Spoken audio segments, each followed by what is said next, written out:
धन्यवाद। धन्यवाद अध्यक्ष महोदय।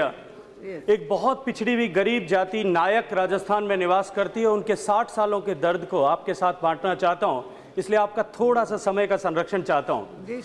महोदय, पौराणिक रूप से जो नाग, निषाद, यक्ष प्रजाति के लोग हैं उस प्रजाति से ये जाति आती है, और ऑस्ट्रेलियाइड प्रजाति के जो अन्य जातियां हैं, भील, गरासिया, कोल, इनमें से एक नायक जाति भी है। इन सारी जातियों को एसटी के अंतर्गत भारत सरकार की अनुसूची में दर्ज किया गया है। महोदय, जो नायक समाज के लोग हैं, इनकी संस्कृति, इनके रीति रिवाज, इनका पहनावा, परिधान, सब कुछ एसटी के अनुरूप है। और भारत सरकार ने 2003 में ट्राइबल डिपार्टमेंट ने एक डॉक्यूमेंट्री बनाई थी। उस डॉक्यूमेंट्री में भी इसको नायक जाति को भी जो है एसटी की जाति मानते हुए और उस डॉक्यूमेंट्री में प्रदर्शित किया था।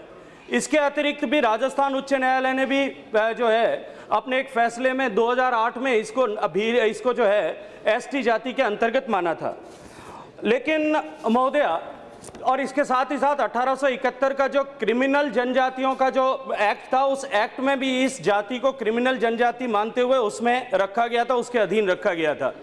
लेकिन दुर्भाग्यपूर्ण यह है कि भारत सरकार का जब गजट नोटिफिकेशन हुआ और उसमें राजस्थान की अनुसूची बनाई गई, उस राजस्थान के अनुसूची में इस समाज को 57 नंबर पर जो है वो एसटी में भी दर्ज किया गया, और एससी में भी इस जाति को जो है उस 10 नंबर पर दर्ज कर दिया गया। उसके कारण से उहापोह की स्थिति बन गई।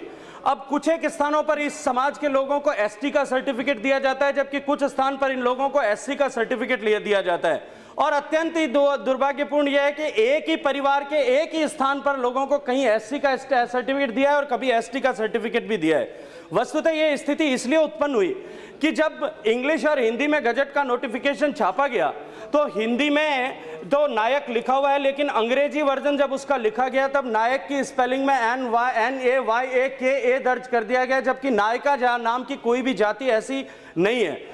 अनेक बार भारत की सरकार और राजस्थान की सरकार ने के बीच में इसके बारे में स्पष्टीकरण करने और इस स्थिति को ठीक करने के लिए वार्ता हुई है, और अनेक बार इसके लिए प्रतिवेदन भी प्रस्तुत किए गए, लेकिन ये उहापोह की स्थिति आज भी विद्यमान है, जिसके कारण से इस अत्यंत गरीब और पिछड़ी हुई जाति को, जिसके लोग छोटे छोटे घरों में और बहुत गरीबी की स्थिति में रहते हैं, उनको उनका जायज हक नहीं मिल रहा है। मैं माननीय आपके माध्यम से इस पूरे सदन और सरकार का ध्यान इस विषय में आकृष्ट करना चाहता हूं कि ये जो गरीब लाखों लोग हैं, इनके दर्द को समझते हुए इस दिशा में तुरंत निर्णय होना चाहिए। धन्यवाद।